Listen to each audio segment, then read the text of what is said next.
Hi guys, welcome back to my next video. നമ്മൾ ഇന്നോടെ നോക്കാൻ പോകുന്നത് ഹിറ്റ് ദ തേർഡ് കേസ് എന്ന് പറയുന്ന സിനിമയെ കുറിച്ചിട്ടാണ്. എസ്പെഷ്യലി നാനിയുടെ ആ ഒരു ഇൻട്രൊഡക്ഷൻ, അതായത് ഹിറ്റ് ഫ്രാഞ്ചൈസിയിലേക്കുള്ള നാനിയുടെ ഇൻട്രൊഡക്ഷൻ അതിനുശേഷം ഇതിന് മുന്നത്തെ ഹിറ്റ് 2 കൊടുത്തിട്ടുണ്ടായിരുന്നു. തേർഡ് പാർട്ടിലേക്കുള്ള ആ ഒരു ലീഡ്, അത് ഭയങ്കര ഒരു എക്സൈറ്റ്മെന്റ് തരുന്ന ഒരു ലീഡ് തന്നെയായിരുന്നു. കാരണം ആ ഒരു ക്യാരക്ടറിനെ ആ ഒരൊറ്റ സീക്വൻസിൽ തന്നെ കാണിക്കുന്നുണ്ടായിരുന്നു എങ്ങനെയാണ് ആ ഒരു ക്യാരക്ടറിന്റെ ബിഹേവിയർ എന്നുള്ളത്. അത് വൻ പൊളിയായിരുന്നു. ഇപ്പൊ ആ ഒരു സിനിമയുടെ ടീസർ വന്നിട്ടുണ്ട്. ഈ ഒരു ടീസർ കണ്ടതിന് ശേഷം ഈ സിനിമയെ കുറിച്ചുള്ള പ്രതീക്ഷകളും കാര്യങ്ങളൊക്കെ നമുക്ക് സംസാരിക്കും. 1:45 ഒക്കെ ഉണ്ട് കേട്ടോ ടീസർ വന്നിട്ട്. ട്രെയിലറിന്റെ ലെങ്ത് ഉണ്ട്. Hit the third wall poster സിനിമ. ഓ, ഒരു പേര് പറയട്ടെ. ഓ, అర్జున్ సర్కార్ నానిയുടെ క్యారెక్టర్ ప్రాబ్లం ఏం లేదు కానీ ఈ లాఠీకి దొరికిన పరిస్థితి ఆలోచిస్తేనే భయం వేస్తుంది. లాఠీ పేడి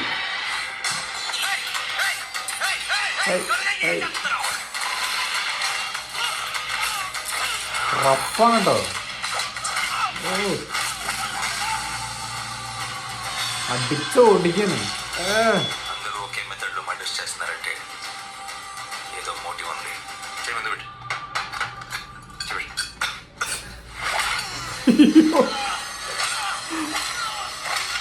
നിക്കി ജെ മേയർ ബാക്ക്ഗ്രൗണ്ട് സ്കോർ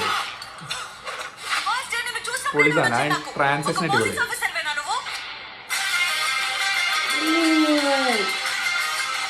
പൊളി പൊളി പൊളി. అది అనుకుని మోసపోయారు నెల్లు జనం మీకు చూపిస్తా. അത് പൊളിച്ചു.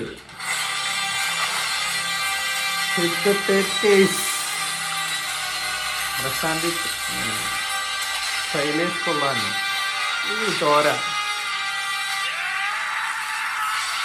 ഓ, പൊളി പൊളി. അയ്യന്റെ മോനെ.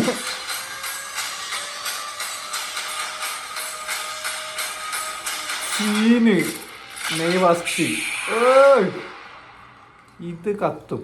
എന്റെ മോനെ, എന്താണ് കാണിച്ചു വെച്ചേക്കണത്? ഒരു രക്ഷയില്ല കേട്ടോ. ടീസർ തന്നെ വൻ പൊളിയായിരുന്നു. പ്രത്യേകിച്ച് എനിക്ക് എടുത്തു തോന്നിയിട്ടുള്ളതിന്റെ ആക്ഷൻ കൊറിയോഗ്രാഫി, അതുപോലെ തന്നെ ബാക്ക്ഗ്രൗണ്ട് സ്കോറ്, വയലൻസ് ഒക്കെ ഒരു എന്താ പറയാ പുതിയൊരു പേഴ്സ്പെക്റ്റീവിലാണ് ഡയറക്ടർ പൊക്കോണ്ടിരിക്കുന്നത്. കാരണം എനിക്ക് ടീസർ കണ്ടപ്പോൾ തോന്നിയത് കൊറോണയ്ക്ക് ശേഷം, അതായത് ഫസ്റ്റ് കേസ് വരുന്നത്, ഹിറ്റ് ഫസ്റ്റ് വരുന്നത് വിശ്വത്തിന്റെ പടം വരുന്നത് 2020 തോന്നുന്നു. രണ്ടാമത്തെ അദ്വിശേഷിന്റെ പടം വരുന്നത് 2022 മറ്റാണ്. ആ കൊറോണയുടെ ടൈമിലാണ് വരുന്നത്. തേർഡ് വരുന്നത് ഇപ്പൊ 2025. സോ ഓഡിയൻസ് ഒരുപാടധികം ചേഞ്ച് ചെയ്തിട്ടുണ്ട്. പക്ഷെ ഇവരിതൊരു ഫ്രാഞ്ചൈസ് ആക്കി മാറ്റിയിട്ടുണ്ട്. ഇപ്പോഴത്തെ ഓഡിയൻസിനെ സംബന്ധിച്ച് കുറച്ചധികം വയലൻസ് വേണം. ആക്ഷൻ കൊറിയോഗ്രാഫിയിൽ വന്നിട്ടുള്ള മാറ്റങ്ങൾ നല്ല രീതിക്ക് തന്നെ ഓഡിയൻസ് മാറിയിട്ടുണ്ട്. സോ അവർക്കനുസരിച്ച് ചെയ്തു വെച്ചിരിക്കുന്ന ഒരു പടമായിട്ടാണ് എനിക്ക് തോന്നിയിട്ടുള്ളത്. ഒരു സോളിഡ് ആയിട്ടുള്ള ഒരു ക്രൈം ഇൻവെസ്റ്റിഗേഷൻ, അതുപോലെ തന്നെ പക്ക ഒരു ഇമോഷണൽ സംഭവങ്ങൾ ക്യാരി ചെയ്തുകൊണ്ട് പോകുന്ന ഒരു ക്യാരക്ടറാണ് ഇതിൽ അർജുൻ സർക്കാർ എന്ന് പറയുന്ന നാനിയുടെ. ഇത് കണ്ടപ്പോൾ എനിക്ക് അങ്ങനെയാണ് തോന്നുന്നത്. അതായത് ഇതിലൊരു ഡയലോഗ് പറയുന്നുണ്ട്, ജനങ്ങൾ ഇത്രയും നാളും ഇത് ഇങ്ങനെ തന്നെ വിശ്വസിച്ചുകൊണ്ടിരുന്നു ഒരു കാരണമില്ലാണ്ട്, പക്ഷെ അവർക്ക് അതിനി സത്യമാണെന്ന് ഇനി ഞാൻ ശരിക്കും കാണിച്ചു കൊടുക്കുക എന്ന് പറയുന്നുണ്ട്. സോ അതായത് നമ്മളെല്ലാവരും ആവശ്യമില്ലാത്ത കാര്യത്തിന് കുറ്റപ്പെടുത്തുന്ന സമയത്ത് ആക്ച്വലി അത് ലൈസൻസ് ആണ്. ആ ഒരു കുറ്റം ചെയ്യാൻ വേണ്ടിയിട്ടുള്ള ലൈസൻസ് ആണ്. സോ ആ ഒരു സംഭവം ഇതിൽ അർജുൻ സർക്കാർ എന്ന് പറയുന്ന നായകന്റെ ക്യാരക്ടർ അത് ആ ഒരു ലൈസൻസ് ഏറ്റെടുത്തുകൊണ്ട് ചെയ്യാൻ പോകുന്ന മൃഗീയമായിട്ടുള്ള ഒരു പരിപാടികളാണ് ഈ ഒരു ടീസറിനകത്ത് എനിക്ക് തോന്നിയിട്ടുള്ളത്. ഇതിൽ ആദ്യം തന്നെ പറയുന്നുണ്ട് അവന്റെ ലാത്തിയുടെ അടി കിട്ടുന്ന ആൾക്കാരെ ആലോചിച്ചിട്ടാണ് എനിക്ക് പേടി എന്നൊക്കെ ഹയർ ഓഫീസേഴ്സ് പറയുന്നുണ്ട്. അതുപോലെ തന്നെ അടിക്കുന്ന സീനൊക്കെ കാണുന്നുണ്ട് കേട്ടോ. മേ ബി അതിനുശേഷം വരുന്ന സീക്വൻസുകളായിരിക്കാം. അതിൽ ഒരുപാട് ബ്രൂട്ടൽ സീക്വൻസുകൾ ഉണ്ട്. ആ വൈറ്റ് കോട്ടൊക്കെ ഇട്ട് നിൽക്കുന്ന സമയത്തുള്ള ആ ലാസ്റ്റ് കാണിക്കുന്ന ഷോട്ടൊക്കെ ഉണ്ടല്ലോ, എൻ്റെ അമ്മ, അതൊക്കെ കൊടൂര സാധനമായിരുന്നു. ഇതിനിപ്പോ സർട്ടിഫിക്കറ്റ് ഇട്ടു എങ്ങനെയാണെന്ന് എനിക്കറിയില്ല. മെയ് 1 ഈ പടം റിലീസ് ചെയ്യുന്നത്. മൊത്തത്തിലൊരു അഴിച്ചുപണി ഈ ഒരു ഫ്രാഞ്ചൈസിയിൽ നടന്നിട്ടുണ്ട്. അതായത് ബാക്ക്ഗ്രൗണ്ട് സ്കോർ ചെയ്തിരുന്ന ആൾക്കാർ മാറി മിക്കി വന്നിട്ടുണ്ട്. ആള് പൊളി സാധനമാണ്. ടീസറിനകത്ത് തന്നെ അടിപൊളിയായിട്ട് ചെയ്തു വെച്ചിട്ടുണ്ട്. അദ്ദേഹത്തിന്റെ ഇതിന് മുന്നത്തെ വർക്കുകളും അത്യാവശ്യം നല്ല രീതിക്ക് തന്നെ തെലുങ്ക് ഇൻഡസ്ട്രിയിൽ ആള് അത്യാവശ്യം അവാർഡുകളും കാര്യങ്ങളൊക്കെ മേടിച്ചു കൂട്ടിയിട്ടുണ്ട്. അത്യാവശ്യം നല്ലൊരു കൊമേഴ്ഷ്യൽ സംഭവങ്ങൾക്ക് വേണ്ടിയിട്ട് ചെയ്യുന്ന ഒരു മ്യൂസിക് ഡയറക്ടറാണ്. എന്തുകൊണ്ട് നല്ലൊരു അപ്രോച്ച് ആയിട്ട് തന്നെയാണ് എനിക്ക് തോന്നിയിട്ടുള്ളത്. ഇതിന് മുന്നത്തെ 2 കേസുകളിലാണെന്നുണ്ടെങ്കിലും ബാക്ക്ഗ്രൗണ്ട് സ്കോർ വലിയ സംഭവമല്ല, എന്നാൽ തീരെ കുറഞ്ഞും പോയില്ല, ഒരു ആവറേജിൽ നിൽക്കുന്ന ഒരു സംഭവമായിട്ടാണ് പേഴ്സണലി എനിക്ക് തോന്നിയിട്ടുണ്ടായിരുന്നത്. പക്ഷെ ഇതിനകത്തേക്ക് വരുമ്പോൾ കുറച്ചും കൂടിയും ത്രില്ലടിപ്പിക്കുന്നതും അത്യാവശ്യം നല്ല രീതിക്ക് എൻഗേജ് ചെയ്യിക്കുന്ന തരത്തിലുള്ള സ്കോറും കാര്യങ്ങളായിട്ടാണ് പേഴ്സണലി എനിക്ക് തോന്നിയിട്ടുള്ളത്. പിന്നെ ഇതിൽ തലയിലൊരു മുറിവൊക്കെ ചെക്ക് ചെയ്യുന്ന സീനൊക്കെ ഉണ്ട്. അതായത് മരിച്ചു കഴിഞ്ഞ ആൾക്കാരുടെ തല ഇവിടെ എന്തൊക്കെയോ മുറിച്ചൊക്കെ വെച്ചിരിക്കുന്ന പോലത്തെ ഒരു പരിപാടി. എല്ലാം സെയിം പാറ്റേണിലാണ് കൊന്നിരിക്കുന്നത്. അപ്പം തന്നെ അർജുൻ സർക്കാർ പറയുന്നുണ്ട് സെയിം പാറ്റേൺ പിടിച്ചിട്ടാണ് കൊലപാതകം നടന്നിരിക്കുന്നത്. സോ സോളിഡ് ആയിട്ടുള്ളൊരു മോട്ടീവ് ഈ ഒരു കാര്യത്തിനുണ്ട്. സോ അപ്പോൾ അങ്ങനത്തെ കുറേ ഇൻവെസ്റ്റിഗേഷനിലുള്ള കുറേ പരിപാടികളും കാര്യങ്ങളൊക്കെ നല്ല രീതിയിൽ വർക്കാവുമെന്ന് എനിക്ക് തോന്നുന്നു. അത് ഇതിന് മുന്നത്തെ 2 കേസിലും അത്തരത്തിൽ നല്ല രീതിയിൽ വർക്കൗട്ട് ചെയ്തിട്ടുള്ളതാണ്. ഇതേ ഡയറക്ടർ തന്നെയാണ് ഇതിന് മുന്നത്തെ 2 പടങ്ങളും ചെയ്തിട്ടുള്ളത്. സോ അത്യാവശ്യം നല്ല രീതിക്ക് തന്നെ പൊളിച്ചെടുക്കുന്നുള്ളതാണ് എനിക്ക് തോന്നുന്നത്.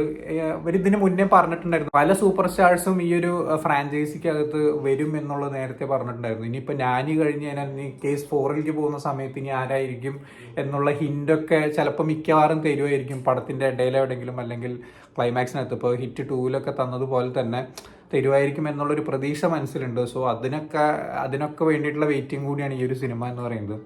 കാരണം അത്രയധികം ചർച്ചാ വിഷയമായിട്ടുള്ള, അല്ലെങ്കിൽ സിനിമാ പ്രേമികൾക്കിടയിൽ അത്യാവശ്യം ചർച്ചാ വിഷയമായിട്ടുള്ള ഒരു ഫ്രാഞ്ചൈസാണ് ഹിറ്റ് ഫ്രാഞ്ചൈസ് എന്ന് പറയുന്നത്. സോ എന്തായാലും ഇവരെല്ലാവരും കൂടി ഒന്നിക്കുന്ന ഒരു സിനിമയൊക്കെ വന്നു കഴിഞ്ഞാൽ പൊളി സാധനമായിരിക്കും. ആദ്യം എത്ര ഇൻസ്റ്റാൾമെന്റ് ഉണ്ടാവും എന്നുള്ളത് നോക്കണം. അത് കഴിഞ്ഞിട്ട് എല്ലാവരും കൂടിയിട്ടൊരു എൻഡ് ഗെയിം പോലത്തെ ഒരു പരിപാടിയൊക്കെ വരുമ്പോൾ നല്ല രസമായിരിക്കും. എന്തായാലും അത്രയും നല്ലൊരു സ്ക്രിപ്റ്റൊക്കെ വരണം എന്നുണ്ടെങ്കിൽ ഉണ്ടല്ലോ, ചില്ലറ കഴിവൊന്നും പോരാ. അങ്ങേര് ഇതിൻ്റെ പുറകെ തന്നെയാണ്. ആകെ ഒരു 3 പടമേ ഉള്ളൂ. 3 പടമാണ് ഇങ്ങേര് ഈ ഒരു 5 കൊല്ലം കൊണ്ട് ചെയ്തേക്കണത്. അപ്പം തന്നെ മനസ്സിലാക്കാം അതിന് പിന്നിലുള്ള ഡെഡിക്കേഷൻ എന്ന് പറയുന്നത്. അതുപോലെ തന്നെ നാനിയെ സംബന്ധിച്ചിട്ടും ഇത്തരത്തിലൊരു റഫായിട്ടുള്ളൊരു ക്യാരക്ടർ വി എന്ന് പറയുന്ന സിനിമയ്ക്കകത്തുണ്ട്. പക്ഷെ ഇത്രയും കൊടൂരാണെന്നൊന്നും എനിക്ക് തോന്നിയിട്ടില്ല. അതുകൊണ്ട് തന്നെ എന്തായാലും ഒരു ഫ്രഷ് ആയിട്ടുള്ള ഒരു അനുഭവം നമുക്ക് കിട്ടുന്നുള്ളത് 100% ഉറപ്പാണ്. പാൻ ഇന്ത്യൻ പരിപാടിയായിട്ടാണ് ഇത് ഇറങ്ങണതൊക്കെ. 4-5 ഭാഷയിലൊക്കെ ഈ ഒരു സിനിമ ഇറങ്ങുന്നുണ്ട്. ഞാൻ മാക്സിമം തെലുങ്കിൽ തന്നെ കാണാനാണ് ശ്രമിക്കുക. അതിനാണ് നാനിയുടെ ഒറിജിനൽ വോയിസ് കേൾക്കുമ്പോഴാണ് അതിൻ്റെതായിട്ടുള്ളൊരു ഫീല് വേറെ തന്നെയാണ്. അത് നിങ്ങൾക്ക് അങ്ങേരുടെ ഒറിജിനൽ സംഭവങ്ങൾ എടുത്ത് കേട്ട് നോക്കി കഴിഞ്ഞാൽ നിങ്ങൾക്ക് മനസ്സിലാവും. വെറുതെ ഒന്നല്ല അങ്ങേരെ നാച്ചുറൽ സ്റ്റാറിന് വിളിക്കണമെന്നൊക്കെ. അപ്പോൾ എന്തായാലും നിങ്ങൾ ഈ ഒരു ടീസർ കണ്ടിട്ടുണ്ടെന്നുണ്ടെങ്കിൽ എന്താണ് നിങ്ങളുടെ അഭിപ്രായം എന്നുള്ള താഴെ കമന്റ് ബോക്സിൽ രേഖപ്പെടുത്താം.